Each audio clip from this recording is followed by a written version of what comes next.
I took a month off to find some peace in nature. I'm Jamie, a travel writer. I drove down the Blue Ridge Parkway, eager to soak in the fall colors. It felt like a reset. I set up my tent in a quiet, secluded spot, surrounded by tall trees. The air was crisp and fresh. I thought I had found paradise. On my first night, I laid back, staring at the stars. Everything felt perfect until I heard laughter. It was distant and eerie. I convinced myself it was just other campers, but it didn't feel right. The laughter echoed through the trees, and then it stopped. I shrugged it off, trying to let it go. The next night I woke up to whispers. They floated through the trees. I could barely make out the words and my heart raced. I peered into the darkness, expecting to see someone nearby. I told myself I was just imagining things. Yet, deep down, I felt like I wasn't alone. During the day I explored the area. I discovered strange symbols carved into the trees. They made me uneasy. I didn't know what they meant, but it felt like they were watching me. I thought I could use them on my blog. I figured I'd be fine. That night, the laughter returned. It was closer now. A chill crept down my spine. I grabbed my flashlight and stepped outside. The cold air hit me hard. I shone the beam into the darkness, searching for the source of the laughter. Then I saw something move. A shadow darted between the trees. My heart raced as I called out, "Hello, is someone there?" There was no answer. I took a step closer, drawn in. But as I moved, it vanished. I blinked and it was gone. I didn't understand.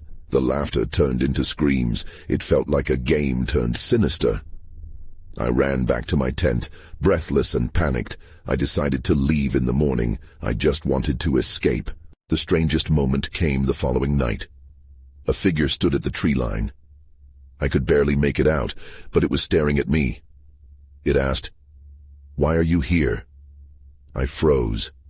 I wanted to say something, but couldn't. I turned to grab my things, and when I looked back, it was gone. Just silence. I didn't understand what I encountered. I packed up quickly, eager to leave the parkway behind. As I drove away, the feeling grew stronger. It felt like something was following me. I couldn't shake it off. Now, I sit in my apartment, staring at my blank screen. I thought I could find inspiration, but instead I found something I can't explain. I wish I could forget the whispers, the laughter, and the figure in the trees. But they haunt me still in the quiet moments, reminding me of that strange, unsettling experience in the Blue Ridge. Chapter 2. Days turned into weeks, yet the memories of that trip lingered like a shadow. I tried to distract myself, diving into my work, but every time I sat down to write, the blank screen mocked me. It was frustrating. I felt trapped by my own thoughts. Then one evening, I decided to sort through the photos I took during the trip. I hoped to find something worthwhile, an image that could ignite my creativity. I opened my laptop and began scrolling. The colors of fall were vibrant, the trees ablaze with reds and oranges. I almost felt at peace again. But then I hesitated. One photo stood out, and not for the right reasons. It was a shot of the trees surrounding my campsite. In the foreground, something peculiar caught my eye, a dark shape behind the trunk of a large oak. I squinted, leaning closer to the screen. What was that? My stomach twisted as I zoomed in. It looked like the figure from my last night there, the one who had asked, "Why are you here?" My breath quickened. I never saw anyone else while I was camping. Who or what was that? As I sat there unnerved, a sudden memory resurfaced. The strange symbols I had found carved on the trees. I pulled up another file. I had taken pictures of those too. They meant something, didn't they? My curiosity ignited again, and I began searching online. After an hour of digging, I learned that those symbols were linked to local folklore, stories of spirits that roamed the woods, protecting the land. Some even claimed the area was a gathering place for ancient rituals.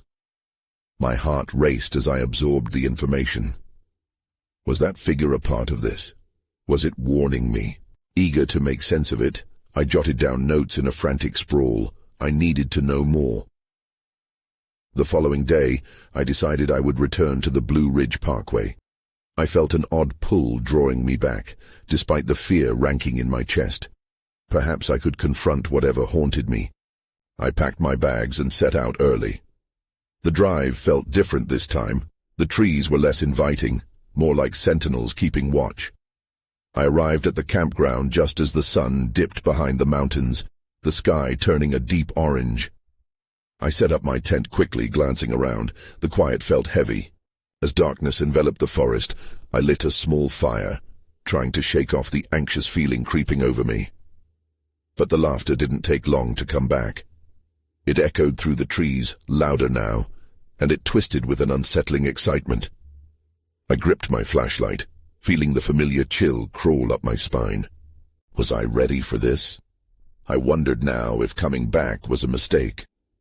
What if I found something more than I ever intended to? That's when I saw it. A flicker of movement just beyond the trees. My heart pounded as I directed the beam of light in its direction. "Who's there?" I called out, my voice shaky. Silence met my words, but then the laughter returned. It sounded different now, almost inviting. I took a step toward the shadows. I had to know. But as I moved, the laughter came even closer, wrapping around me like a cloak. In that moment, I felt a chill deeper than fear. Something was waiting for me. Chapter 3. The laughter stopped. I froze, my flashlight now casting erratic beams across the dark. My heart thudded in my chest, drowning out any other sound. I wanted to turn back, to retreat to the safety of my tent. But something deep inside urged me forward. The curiosity burned hotter than my fear. "I'm not afraid of you!" I shouted into the darkness, surprising myself. My voice echoed, bouncing off the trees as if mocking my bravado. Then a low rustling came from my left. I swung the light towards it, but nothing was there. Just the shadows hanging thick and heavy. I stepped back, my instincts screaming that I shouldn't be here. I was trespassing into something I didn't understand.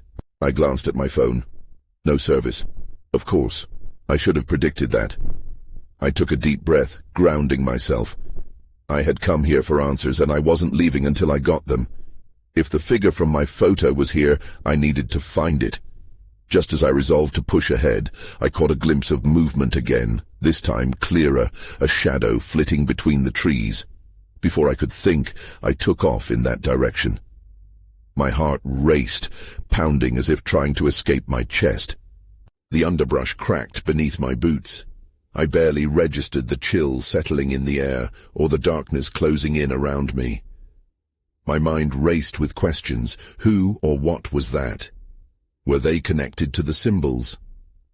The laughter echoed in my ears like a taunt, pushing me deeper into the woods. Suddenly I stumbled into a clearing.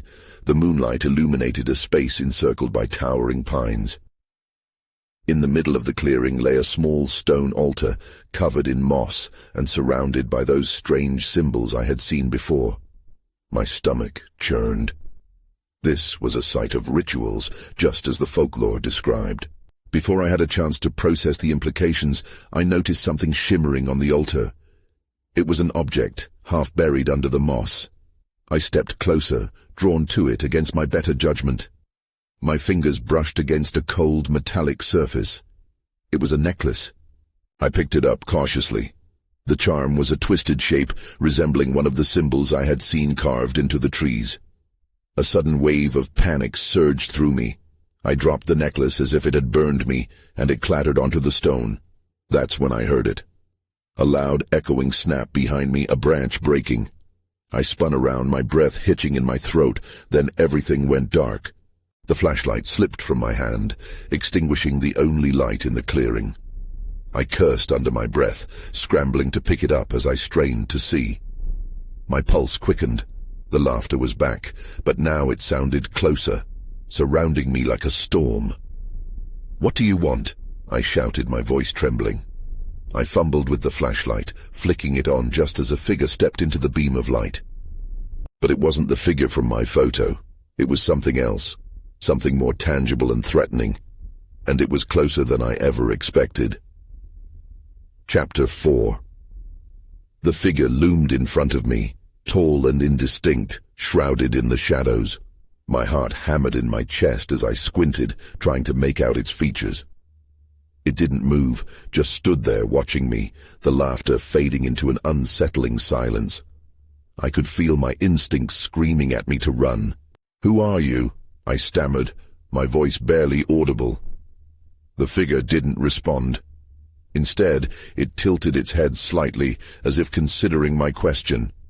That small movement sent a chill down my spine. I clenched my flashlight tighter, the beam flickering. Just then, something shifted in the darkness behind it. My attention faltered, and I instinctively stepped back, stumbling on the uneven ground. The figure's posture straightened, and a noise escaped its lips, a low, guttural sound that made my skin crawl. There was no warmth to its presence, no hint of humanity. I turned to flee, panic surging through my veins, but the clearing felt smaller, the trees pressing in like they were alive. Every direction looked the same. I needed to find a way out. With a burst of adrenaline, I ran, my flashlight swinging wildly, illuminating nothing but trees and blackness. I sprinted through branches that snagged at my clothes and twigs that cracked under my feet. I didn't look back, but I sensed it behind me, an unyielding pursuit. The laughter returned, distant at first, then closing in, echoing my own fear. I emerged from the underbrush and stumbled onto a narrow path. Relief flooded my system, but it was short-lived. The path twisted, leading deeper into the woods, and I hesitated. I cursed my curiosity and ran left, following the darkness. Then I saw it. A small cabin half hidden by overgrown weeds. The structure looked rickety, its windows dark and lifeless. Maybe there was a chance to escape whatever was pursuing me. I pounded on the door, desperation clawing at me. "Hello, is anyone there?" No answer. The laughter intensified behind me, a cacophony that sent my heart racing again. I was out of time. My hand found the doorknob and I yanked it open with a violent swing. Inside, the air was stale and musty. I stepped in quickly and shut the door behind me. I took a moment to catch my breath and assess my surroundings. The cabin was empty, cluttered with old furniture draped in dust and shadows. My eyes landed on a table in the corner. Stacks of yellowed papers lay sprawled out across its surface. I moved closer, compelled despite the fear tightening in my gut. The papers were filled with sketches of the very symbols I had seen in the woods, but there were words too. Warnings, incantations, I couldn't tell.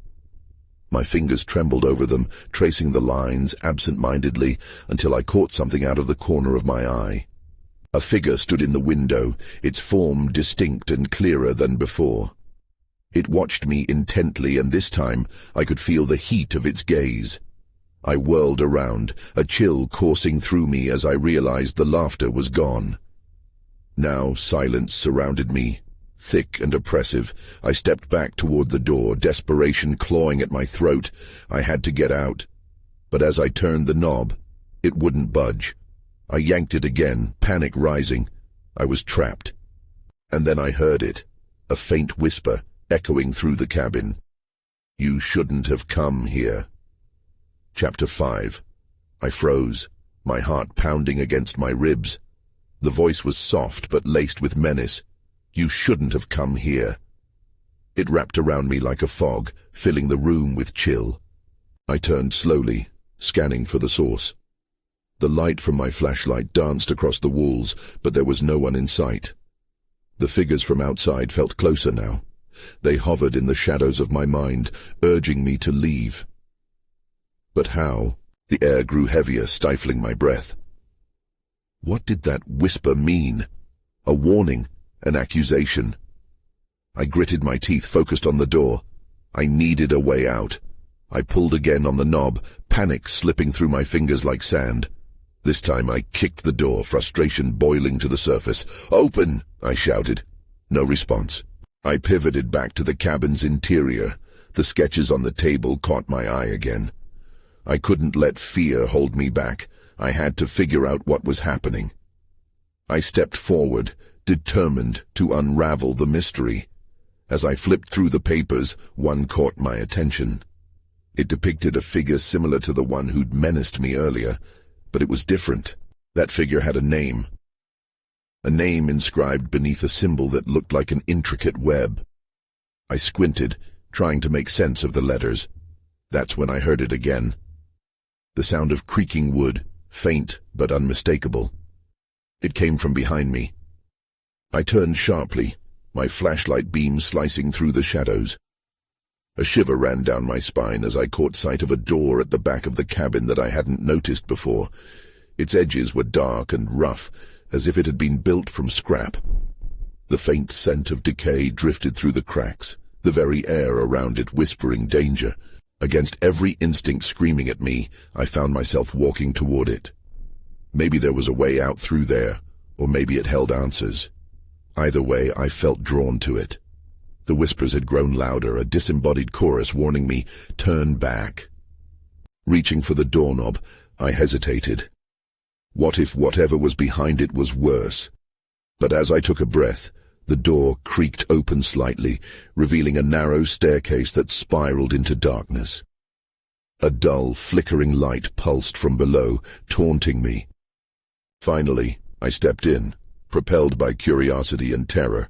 Each step felt heavy, resisting my weight as I descended deeper. The air shifted, cooler and thick with tension. I didn't know what waited for me at the bottom, but I knew I had to discover the truth. As I reached the last step, the light brightened, revealing a room stacked with old furniture, just like upstairs. But something was different. A figure stood in the corner, silhouetted against the faint glow.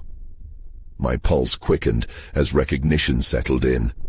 I could see it was the same figure from the window. "You shouldn't have come here," it repeated, with its voice stronger now. But before I could react, the lights flickered off, plunging me into blackness. I could feel the figure moving closer, its presence suffocating. I was surrounded, nothing but walls closing in around me. Then everything went dark. Chapter 6. I stumbled back, disoriented in the sudden quiet. My heart hammered in my chest, and I tried to regain my footing. I couldn't see anything. Panic gripped me. I raised my flashlight, praying it would pierce the darkness. When the beam flickered back to life, I found myself alone. The figure was gone, I breathed a sigh of relief mixed with uncertainty. Had it even been real? Or just a trick my mind played in the dark? I turned slowly, scanning the edges of the room again. Shadows stretched into corners where the light couldn't reach. A low hum vibrated through the air, unsettling. Peering closer at the scattered furniture, I noticed something on the floor. A piece of fabric, a dark, tattered cloth that resembled the figure's clothing. It looked almost like a robe. A chill swept through me as I rolled it between my fingers. This was no coincidence. That's when I heard it, a soft whispering, like wind through the trees. It was coming from behind one of the old armchairs. I felt my breath quicken again. I could either confront this presence or ignore it, but my curiosity pulled me forward. I took a cautious step. "Hello?" My voice wavered, echoing in the emptiness. No answer. But the whispering grew louder, filling my ears with a dreadful warning. It was a language I didn't understand, but the tone was clear, urgent, and fearful. Against every fiber in my being, I edged closer to the chair.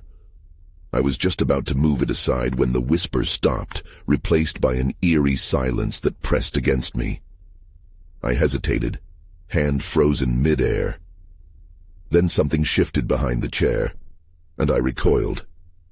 A figure emerged, but it wasn't the one I had seen before. This one looked frayed around the edges, almost translucent. Its eyes were hollow, gazing at me with a depth of sadness that sent shivers down my spine. "You must leave," it rasped, voice cracking. "They are watching." "Who?" I asked, struggling to find my voice. "Who's watching?" The figure just pointed towards the door I had come through. Before I could respond, the lights flickered again, and the air in the room changed. I could feel a presence, thick and suffocating, gathering in the space behind me.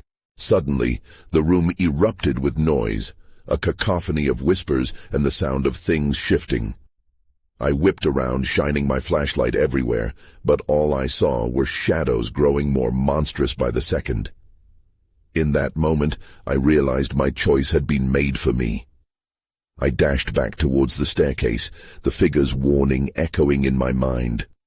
The whispers escalated into frantic cries, urging me to flee, to escape whatever was gathering behind me. I sprinted up the stairs, crashing into the door. It wouldn't budge. "Let me out," I shouted, kicking at it wildly in desperation, feeling the world closing in. Then, in a sudden rush, the door swung open, and I fell out onto the cabin's floor, gasping for breath. But I wasn't alone. A shadow blocked the doorway. My heart stopped as a familiar voice whispered, "You shouldn't have come here." Chapter 7. I scrambled to my feet, trying to control my breathing.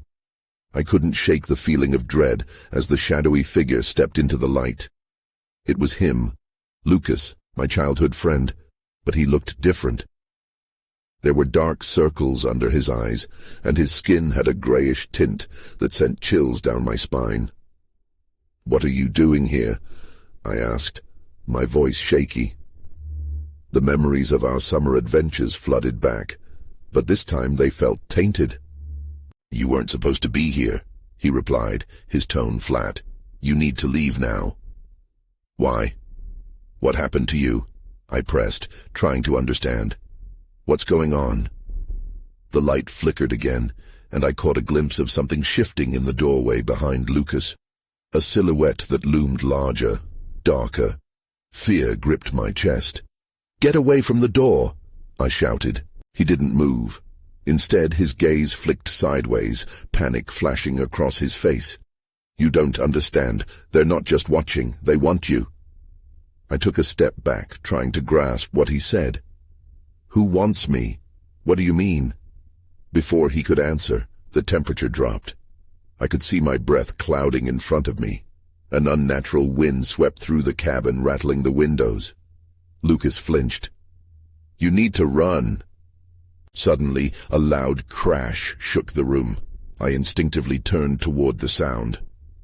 From the corner of my eye, a shadow flitted past the doorway. It was fast and unearthly. "Now!" Lucas shouted, urgency cracking through his voice. He finally stepped aside, and I hesitated only momentarily. I bolted down the porch steps, the wooden boards creaking beneath me. The forest loomed around me, dark and foreboding. I could hear the whispers again, pulsing with anger and warning. I didn't dare look back as I dashed into the underbrush. Branches snagged at my clothes, each snap reminding me I was not alone.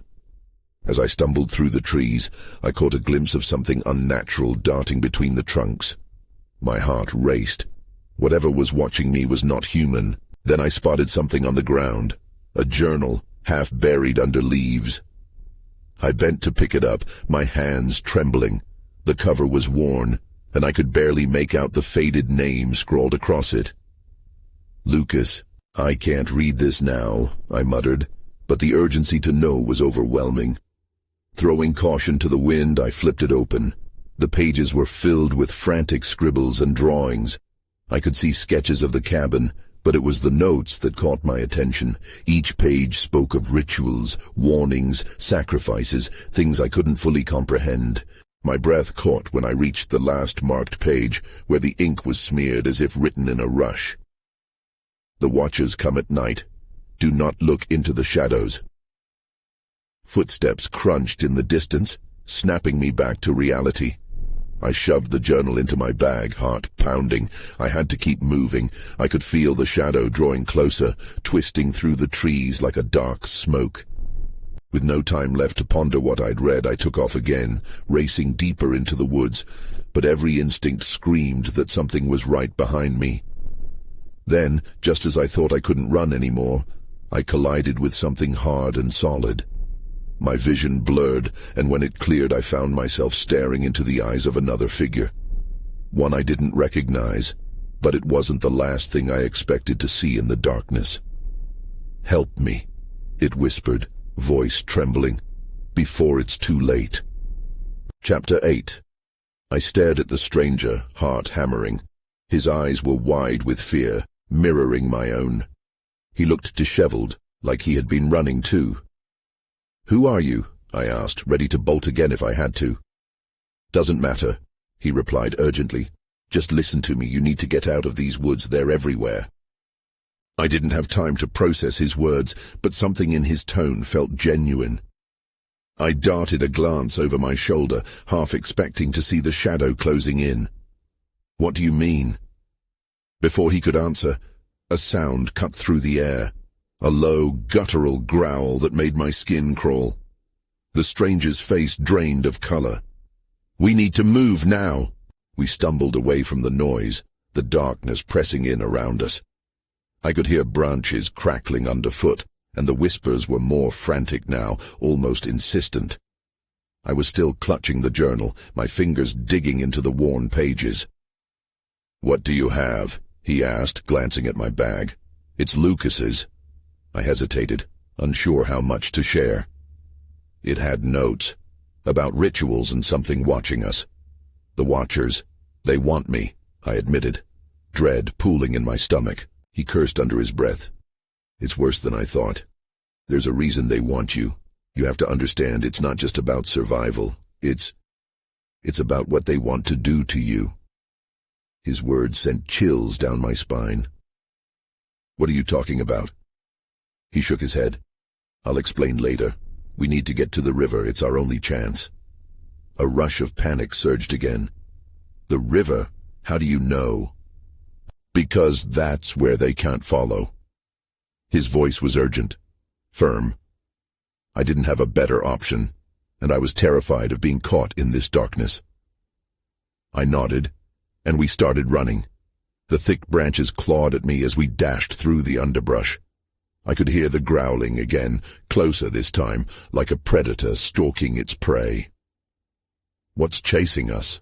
I gasped, trying to keep pace. "Something that thrives in shadows," he replied, glancing back. "Something that feeds on fear." The ground sloped downward. I pushed harder, my breath coming in ragged gasps. As the trees began to thin, I caught sight of a glimmer ahead. The river. But before we could reach it, a creature burst from the shadows, a twisted, pitch-black figure with eyes like coals, burning with a malevolent hunger. The stranger froze, eyes wide. "Run!" I screamed, adrenaline coursing through me. I was already moving, heart pounding, praying he would follow. As I reached the edge of the riverbank, I could feel cold water lapping at my feet. I turned back, desperate for the stranger. "Get here!" But he hadn't moved. The creature lunged at him just as I thought everything might blur into darkness again. "No!" I shouted. The stranger met my gaze one last time, eyes filled with terror. "You have to go." Then everything seemed to erupt in chaos. I couldn't stand there another moment. I dove into the river, the icy water rushing around me. I swam against the current, heart racing as I paddled furiously, leaving the horror behind. But what awaited me on the other side felt just as uncertain. The whispers faded as I emerged, gasping for breath. I turned to look back, but shadows had swallowed everything. Then I saw it. The journal I had dropped in the water, floating to the surface. As I reached for it, a sudden realization hit me. There was more to the story hidden inside those pages, and whatever was searching for me wouldn't stop until it found me again. A branch snapped behind me, and I felt an icy chill run down my spine. I wasn't alone. Chapter 9. I turned quickly, heart pounding. The water splashed around me as I braced myself for whatever was lurking in the shadows. My breath quickened, and I could hardly think straight. Was it the creature? Could it have followed me? The whispers murmured again, a familiar but dreadful sound. I didn't see anything at first, just the moonlight illuminating the river. But the feeling of being watched intensified. I needed to get out of the water. I scrambled up the bank, soaked and shivering, glancing over my shoulder. I half expected to see that creature lifting its head from the water behind me, ready to strike. But nothing was there. Still, the unease settled heavily on my chest. I grabbed the journal, clutching it tightly. Its pages flapped in the wind like trapped wings, the ink still dark despite my drenching. I had to know what was in it, what it was saying. But I couldn't focus now. I had to find shelter, a place to hide at least until daylight. The trees loomed above me like a wall of judgmental eyes. I stepped onto a narrow path, following it away from the river and deeper into the woods. The underbrush crackled underfoot, and I hugged the journal close to my chest for comfort. As I walked, the whispers grew louder, almost teasing me. They sounded like children laughing and calling my name. I had to shake it off. "It's just your mind playing tricks," I whispered to myself. I wasn't crazy, just scared. But I couldn't ignore the dread pooling in my stomach. In the distance, I spotted a structure. A small cabin, half hidden between the trees. My heart raced with cautious hope. I approached it slowly, peeking through a dirty window. Inside, it looked abandoned. A few old chairs and a table covered in dust. No sign of life. I opened the door carefully. It creaked loudly, echoing in the stillness. The inside was dark, and the air smelled musty, but it felt safer than being outside in the shadows. I stepped in and closed the door behind me. The whispers faded, replaced by an unsettling silence. I leaned against the wall, trying to catch my breath. Desperation hit me. I had to open the journal. I flicked on a faint flashlight I found resting on the table, grateful for whatever light I could get. The first page was filled with Lucas's neat handwriting. I scanned it quickly, my eyes darting across the words. Rituals, symbols, names that made my skin crawl. One phrase caught my attention. "Beware the Watchers. They seek to reclaim what was lost." My heart sank. It felt like the walls were closing in.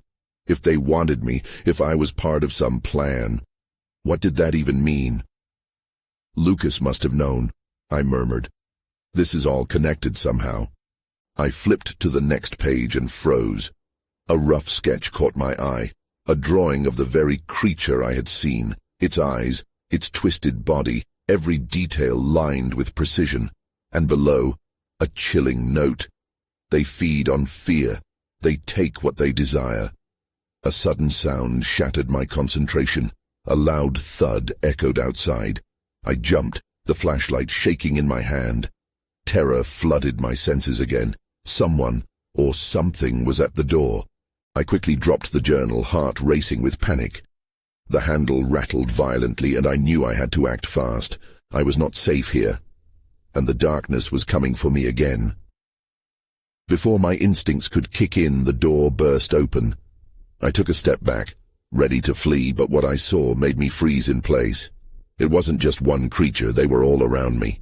I slammed my eyes shut, trying to convince myself it wasn't real, but the overwhelming stench of damp earth and decay filled my lungs. Whatever was surrounding me, it felt malignant and intoxicatingly familiar. I dared to crack open my eyelids, the thin sliver of light revealing the figures, all twisting shadows with hollow eyes, moving with a hunger that was unsettling, yet tinged with a kind of sorrow. "This isn't how it has to be," I whispered, uncertain if I was addressing the creatures or myself. They paused, their swaying just for a heartbeat, and in that moment a flicker of recognition hit me. The whispers were not just incoherent murmurs. They were callings from the depths of my memory. They were the laughter I heard in the woods, the voices of children luring me into the darkness. Suddenly I remembered the photo from the campsite, the shadow lurking behind the trees, and the face of the figure that had invaded my subconscious. You're just scared, Jamie, I thought, gaining a small measure of courage. Whatever they are, they can't hurt you. You're not part of this. Steeling myself, I took a step toward the door, forcing the shadows to part. They seemed to retreat, shying away from the light of the flashlight like it was fire. My heart raced with each push as I inched back toward the exit, half expecting them to lunge at any moment. Then, as if responding to my fear, the figures shimmered and swirled around me. "Leave us," echoed one voice in a soft, pleading tone, mingled with a sense of desperation. "You must not linger." Their warning snapped something deep within my chest, a realization setting in. These weren't merely spirits. These were lost souls wrapped in their own trauma, just as I was lost in my fear. I was the interloper in their world, strolling into their haunt without understanding the weight it carried. "Then why are you watching? Why did you need me?" I shouted, defiance mingling with confusion. They coiled closer suddenly, and I could feel their breath like a cold gust, twirling my loose hair with eerie gentleness. "You heard the call, just as we did," they murmured, and the words began to resonate in the hollow chamber of my mind, pressing on the boundaries that separated our realities. "Why me?" I asked again, more urgently. "Because you seek something you've lost." One shadow rasped, its unearthly form bending like smoke. "And in seeking, you drew near." Every ounce of resolve rose in me, clenching the journal like a lifeline. "I'm not searching for anything. I just wanted peace, a break from the chaos." The figures leaned back, a ripple of sadness passing among them. "You are not part of us, but you tread on sacred ground. Leave now. Return to your world before they take what is not theirs." The fear that clutched my throat loosened just slightly, and I heard the urgency in their voices, a solemn warning. "The Watchers will reclaim you." With desperation igniting in my chest, I gathered the swirling remnants of my courage and charged toward the doorway, pushing through as if the air itself was resistance. My flashlight beams sliced through the dense fog of their presence. The cabin felt like it was collapsing in on itself, and I sprinted into the night, the whispers morphing into a cacophony behind me. Then, just beyond the trees, I saw the river illuminated by the moon's gaze, a bridge to safety. It was the only thing that mattered now. I ran, my lungs burning, the dank air raking through me as I made for the banks. I leapt into the water without hesitation, feeling the rush of the current that pulled me downstream, away from the darkness. But even as I swam, I felt the weight of their longing behind me, clawing at my awareness. What had I stumbled onto? What ties did I break simply by escaping, by leaving their story behind? The river swept me through the night, the echoes of laughter and whispers fading away as I reached the opposite shore, a solid bank beneath my feet. I crawled up and collapsed on the ground, gasping for breath. It was over, wasn't it? I lay there for a long while, fighting the weariness creeping into my bones. I should have felt relieved. But as the night deepened, I couldn't shake the sense of being watched. Did I escape only to linger on the edge of two worlds? Did I free themselves from the darkness? Or had I merely sealed my fate? I stared out into the forest's depths, shadows pooling and twisting beneath the silver moonlight. Even now, it continued to haunt me,